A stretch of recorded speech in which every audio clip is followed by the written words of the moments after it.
والإسلام ديني ومحمدا رسول الله ويقيني.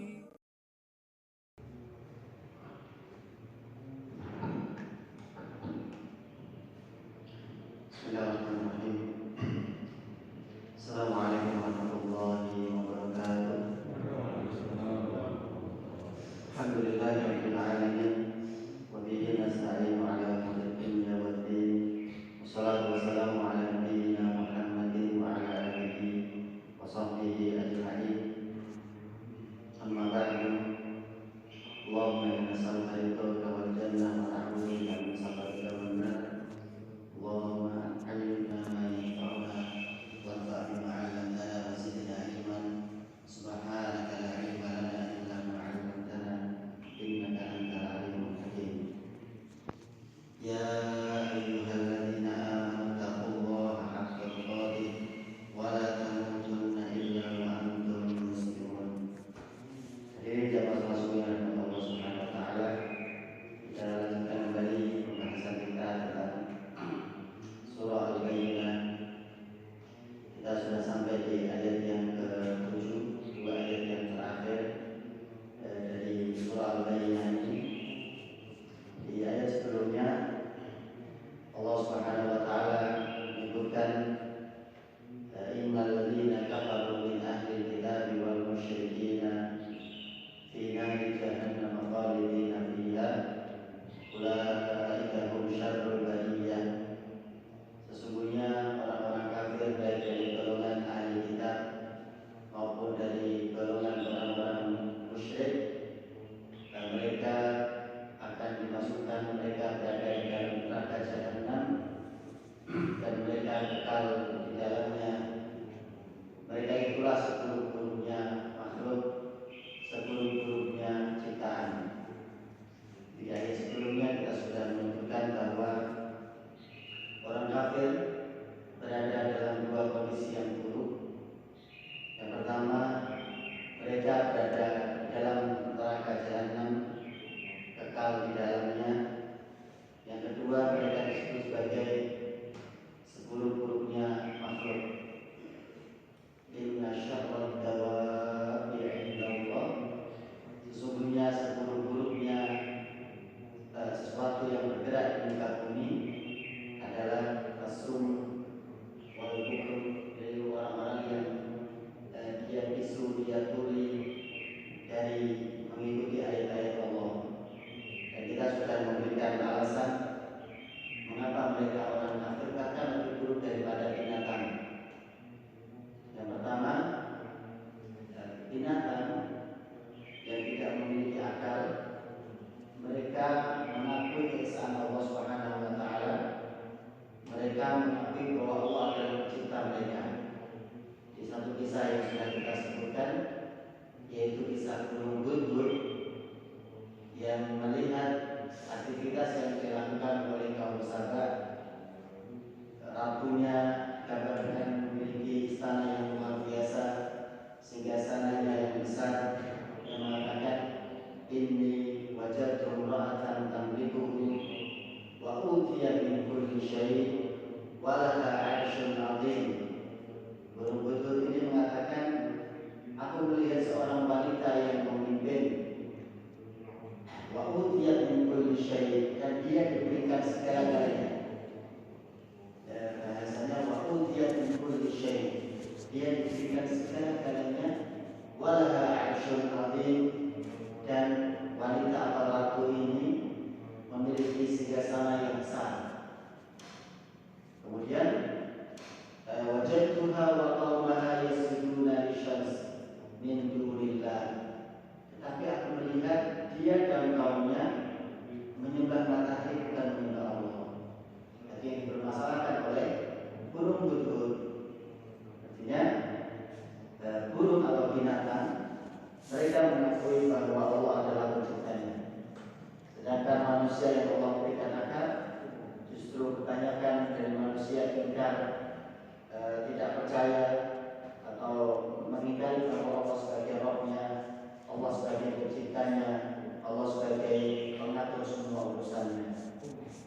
Keburukan yang kedua adalah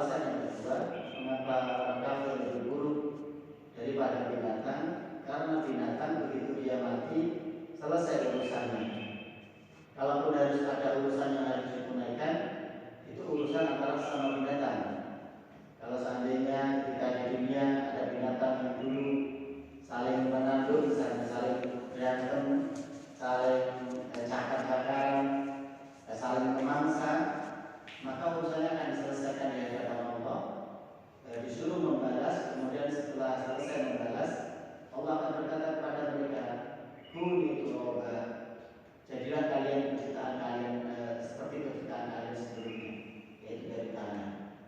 Sementara manusia, orang-orang kafir, begitu mereka mati, justru urusannya tambah berat, akan dihisab, akan ditanya oleh Allah Subhanahu wa Ta'ala. Maka dua hal ini menjadi alasan bahwa manusia atau orang-orang kafir lebih buruk daripada binatang.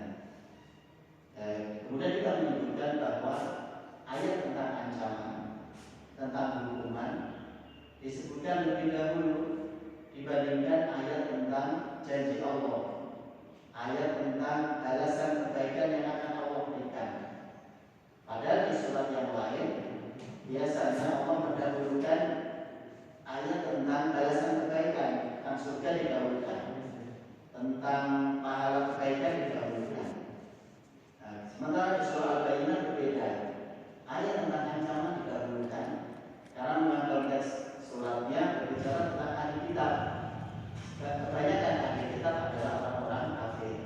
Maka untuk orang seperti mereka, ancaman lebih didahulukan daripada janji-janji manis, janji-janji yang berupa balasan dari Allah Subhanahu wa Ta'ala. Ada kalimat yang menarik di sini.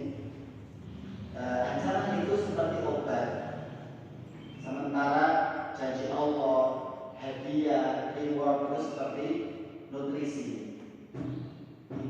Ibarat badan, kalau badan itu sakit, maka yang didahulukan akan diberi obat, bukan diberi vitamin, bukan diberi nutrisi. Karena ketika badan sakit diberi obat, maka tujuannya dia akan sembuh. Kemudian ketika dia sembuh diberi nutrisi, diberi misalnya vitamin, mungkin vitaminnya akan bisa bekerja dengan maksimal. Berbeda kalau badan sakit kemudian yang diberi cuma asupan nutrisi, vitamin, maka dia tidak akan bisa bekerja dengan baik. Jadi ancaman dari Allah itu ibarat seperti obat, dan obat itu sangat efektif untuk sesuatu yang sakit, untuk badan yang sakit. Daripada diberikan vitamin, maka butuh badan yang sakit dia lebih butuh kepada obat, sehingga ketika dia sehat diberikan nutrisi akan bekerja di dalam tubuh yang sehat. Kemudian pembahasan tentang di ayat 6 tentang balasan bagi orang-orang kafir, Allah menyebutkannya dalam satu ayat. Sementara balasan untuk orang-orang beriman di surat yang sama, surat Al-Baqarah ini, Allah menyebutkannya dalam dua ayat. Jadi sama-sama berbicara tentang balasan, tetapi ketika Allah menyebutkan balasan untuk orang-orang kafir, Allah menyebutkannya dalam satu ayat. Tetapi ketika Allah menyebutkan balasan untuk orang-orang beriman, Allah menyebutkannya dalam dua ayat. Ibaratnya kalau ada orang tidak suka dengan orang lain, maka dia akan malas untuk menyebut namanya, malas untuk mendengar namanya. Tetapi kalau orang senang dengan orang lain, maka dia akan senang menyebut namanya, menyebutkan kebaikannya. Kurang lebih analoginya seperti itu. Jadi Allah sangat murka dengan orang-orang kafir sampai Allah tidak ingin berlama-lama menyebut mereka. Cukuplah satu ayat itu sudah kepanjangan bagi Allah. Cukuplah satu ayat itu buat Allah sudah lebih dari cukup. Karena Allah tidak ingin menyebut mereka lama-lama. Allah murka kepada mereka, Allah marah kepada mereka, Allah ingin menghukum mereka. Jadi ibarat tidak suka dari tidak mau menyebut namanya lama-lama. Dan orang-orang kafir di sini cukuplah satu ayat Allah menyebut mereka itu sudah kepanjangan. Tapi untuk orang-orang beriman, Allah menyebutkannya sampai lebih dari satu ayat. Dan insyaallah ayat yang kedua nanti jauh lebih panjang daripada kalau dua ayat digabungkan. Jadi kalau untuk sesuatu yang disenangi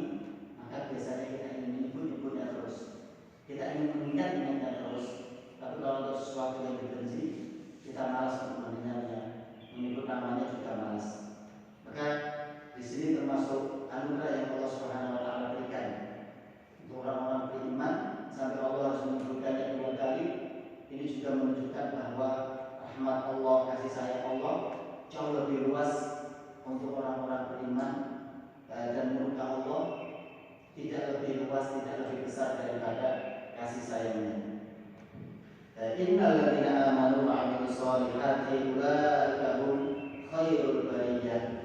Sesungguhnya orang-orang yang beriman dan orang-orang yang beramal soleh, mereka itulah sebaik-baik makhluk, mereka itulah sebaik-baik ciptaan.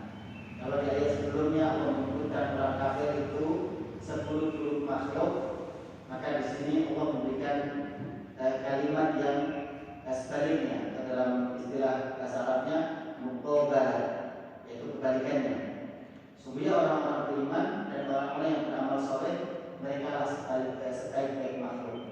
Jadi ketika sudah disebutkan ada 10 makhluk, maka sudah dijelaskan di sana ada kriteria makhluk yang terbaik, manusia yang terbaik. Ayat ini bersifat umum, maksudnya bersifat umum. Orang beriman itu adalah sebaik-baik ciptaan. Kalau sebaik-baik ciptaan berarti orang beriman itu lebih baik daripada makhluk Allah selain manusia, lebih baik daripada binatang, itu jelas, lebih baik daripada jin, lebih baik daripada malaikat bahkan. Jadi kalau ayatnya ini berbicara kata khairul bariyah ini bersifat umum, orang beriman adalah sebaik-baik ciptaan, maka di dalamnya mencakup para jin, mencakup bahkan malaikat sekalipun. Kalau bersifat umum. Tetapi ini salah satu kalimatnya. Abu Hurairah berpendapat al-mu'min akramu Allah min ba'dil malaikah alladzina indahu. Abu Hurairah berkata, seorang mukmin itu lebih mulia di sisi Allah dibandingkan sebagian malaikat yang berada di sisi Allah Subhanahu wa taala. Jadi sifatnya memang umum, tapi umumnya tidak mengeneralisir, artinya tidak semuanya, tidak secara mutlak. Tetapi ada sebagian dari manusia itu yang lebih mulia daripada sebagian malaikat.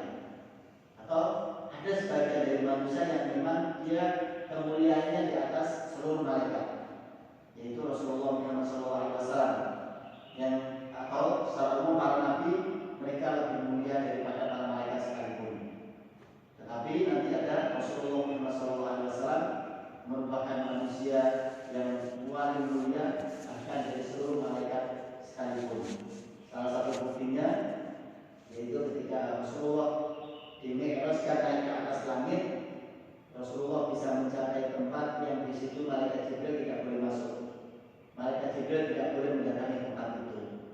Jadi kita tahu ketika malaikat Jibril yang membawa Rasulullah SAW mi'raj ke langit 1, 2, 3 sampai 7, begitu nanti masuk ke Sidratul Muntaha, maka Rasulullah dipersilakan masuk, sementara nanti di satu tempat di situ malaikat Jibril tidak bisa melangkahkan kaki lagi.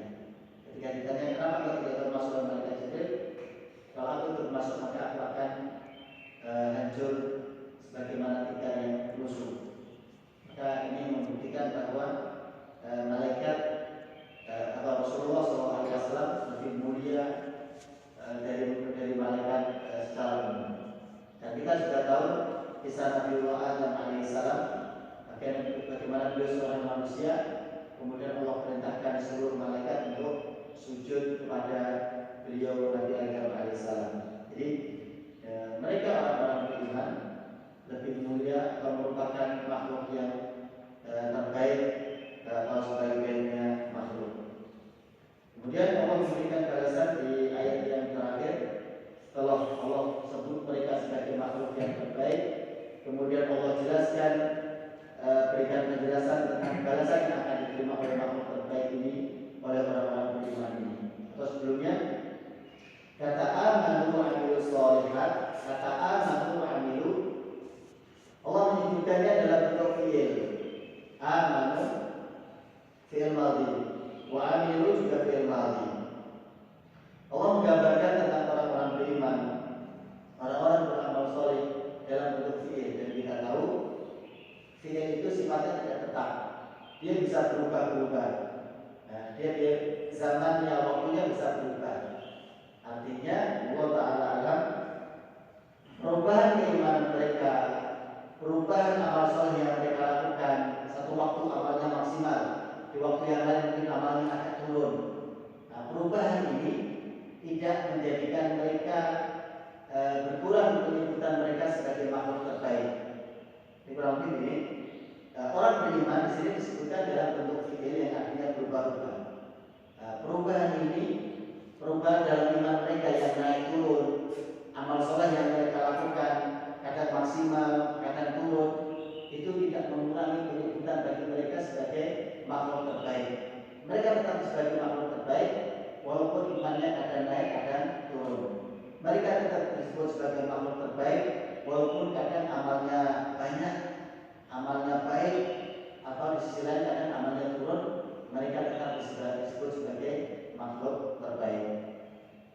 Kemudian kata as-shalihat ini merupakan bentuk jamak yang artinya amal-amal shalihan.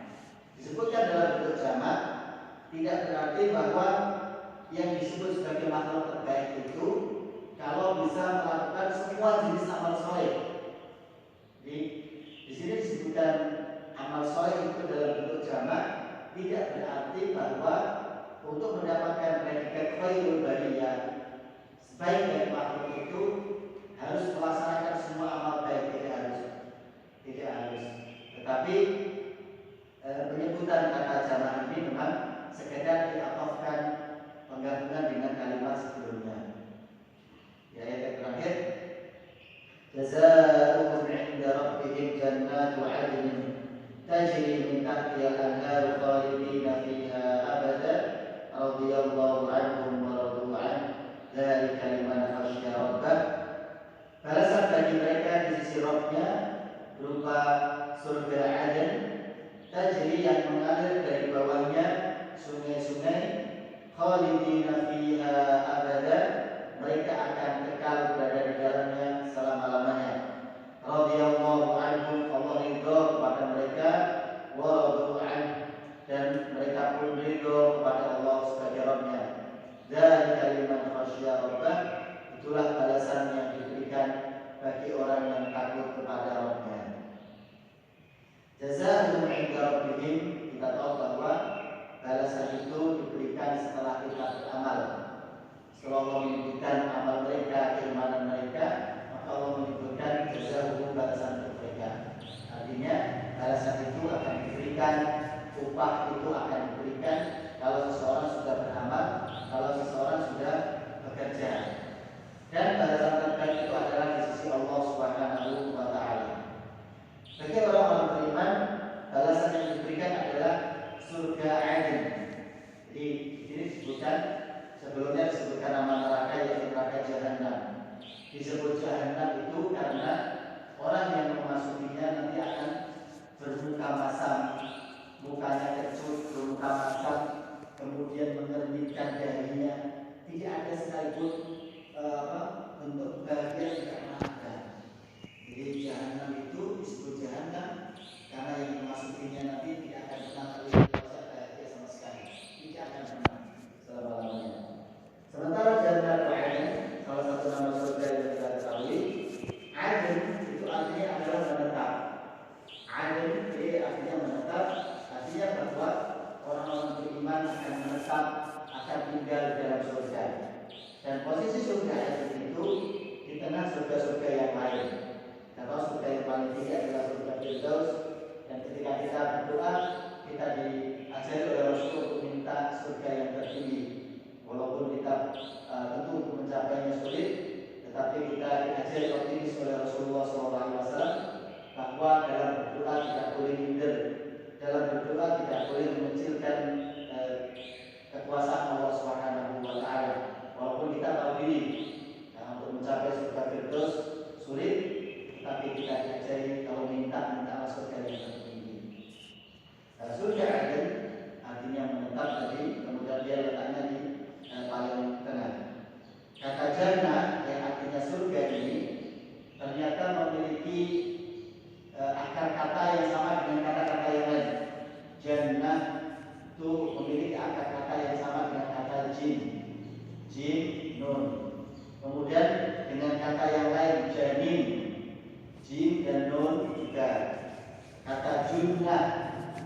artinya tameng atau perisai, sama jim dan nun juga. Kemudian kata junun itu dari kata majnun, artinya gila, jim dan nun. Nah, semua kata dalam bahasa Arab yang terdiri dari huruf jim dan nun itu memiliki arti tertutup, memiliki arti tidak terlihat. Kita tahu kan jim, dia terdiri dari dua kata, ada jim, ada nun. Dia artinya tidak terlihat atau tertutup. Begitu juga dengan janin, kita tidak bisa melihatnya dengan mata telanjang kita, tidak bisa, harus pakai alat atau yang lain. Kemudian apa hubungannya kata jannah, surga, dengan keempat kata yang lain ini? Surga disebutkan dengan kata jannah yang artinya tertutup, yang artinya tidak tampak ini, menunjukkan bahwa kenikmatan di dalam surga ini, kenikmatannya tidak bisa dilihat dari luar, tidak tampak dari luar, karena di surga banyak sekali pepohonan yang nanti luar biasa indah, dan kenikmatannya sengaja Allah tidak tampakkan dari luar. Kalau sesuatu ditampakkan tampak dari luar kan tidak nyaman. Ibarat kita di dalam mobil, kemudian di dalam mobil kelihatan dari luar kan tidak nyaman. Makanya jarang sekali kan di malam hari kita sambil jalan, kita nyalain lampu luar, kemudian lampu jalan pasti dimatikan. Kalau lampu jalannya dinyalakan, orang tidak nyaman di jalan itu. Makanya kurang lebih seperti itu. Di samping tidak tampak karena memang nanti rindang, karena memang banyak sekali pepohonan di dalam surga sehingga menghalangi orang dari luar untuk melihatnya.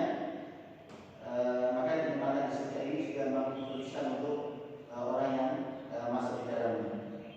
Kemudian hubungannya apa kata surga ini dengan kata jin, janin, junnah, dan junun ini dengan kata jin? Kalau kata jin disebut, maka yang terlintas kita adalah bahwa jin itu bergeraknya cepat, bahwa jin itu pergerakannya sangat cepat dan kita tidak bisa melihatnya. Maka seolah-olah kenikmatan di surga itu, kenikmatan kesenangan di surga itu bisa dicapai dengan sangat cepat, bisa dicapai dengan sangat mudah. Orang minta apa, yang diminta akan segera datang. Dia menginginkan apa, maka yang dia inginkan akan Allah hadirkan seketika. Nah, jadi di surga nanti disebutkan walaupun fiha ma tashtahil anfus wa taladul a'yun. Di surga nanti kalian akan mendapatkan apapun yang sesuai dengan selera syahwat kalian, dan apapun yang lezat, yang nikmat untuk dilihat. Nah, semuanya di surga akan ada. Kemudian hubungan surga dengan janin. Janin itu kita tahu bahwa bayi yang ada di dalam janin, dia merasakan kenyamanan, tidak merasakan kepanasan, tidak merasakan kedinginan. Maka orang yang berada di dalam surga itu ibarat seperti janin yang dia merasakan sangat nyaman, tidak pernah kepanasan, juga tidak pernah kedinginan. Begitu juga dengan surga ini, hubungannya dengan kata junnah yang artinya tameng atau perisai, bahwa orang yang masuk ke dalam surga, maka dia ibarat tameng tadi, dihalangi oleh Allah Subhanahu wa taala dari keburukan neraka, dari siksa neraka. Kemudian yang terakhir, hubungan antara surga atau jannah dengan junun yang artinya gila tadi, bahwa yang terlintas di kita, gila itu kan tadi sempoyongan dan sebagainya, maksudnya bahwa kenikmatan di surga itu membuat orang sampai terbuai, membuat orang sampai merasa, kalau bahasa orang mampu kan mulai atau yang lain. Jadi kenikmatan itu sampai membuat orang seolah-olah melayang, seolah-olah sudah tidak terbahasakan oleh akal mereka. Kemudian yang berikutnya yaitu kata abadan. Kalau di ayat sebelumnya, ayat ke-6 tadi, Allah menyebutkan tentang balasan orang kafir, khalidina fiha, berhenti di kata itu. Sementara di ayat yang balasan tentang orang beriman, Allah menambahkan kata abadan, khalidina fiha abadan. Jadi penambahan kata di dalam Al-Quran menunjukkan adanya penambahan makna, penambahan penjelasan. Jadi kalau untuk orang kafir, Allah cukup menyebutkan mereka di neraka jahanam dan kekal, selesai. Tetapi untuk orang beriman, Allah jelaskan balasan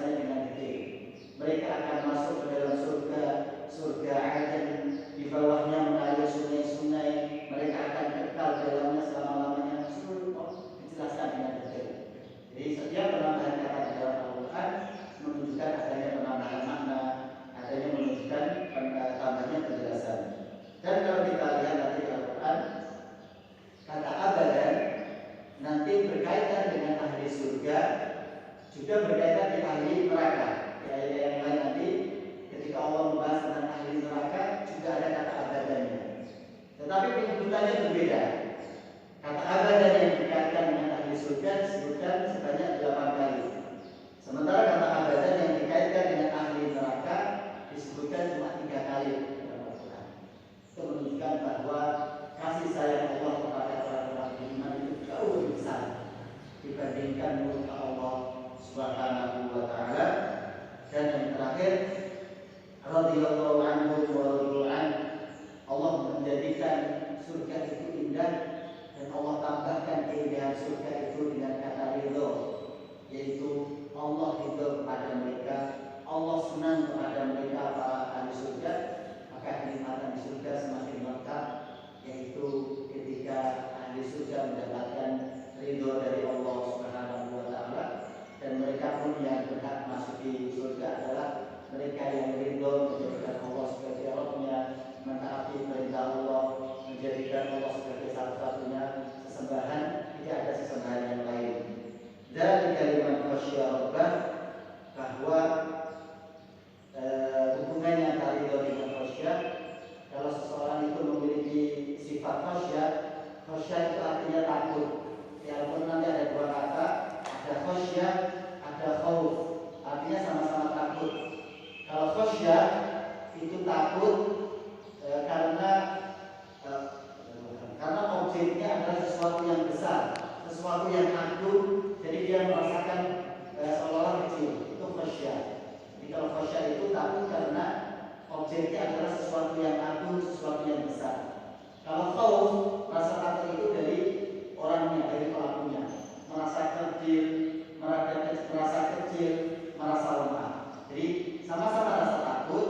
Kalau khasyah itu adalah karena objeknya yang besar, objeknya adalah sesuatu yang agung, sesuatu yang memang besar di matanya. Sedangkan kalau khauf itu takut karena kita merasa kecil, kita merasa lemah.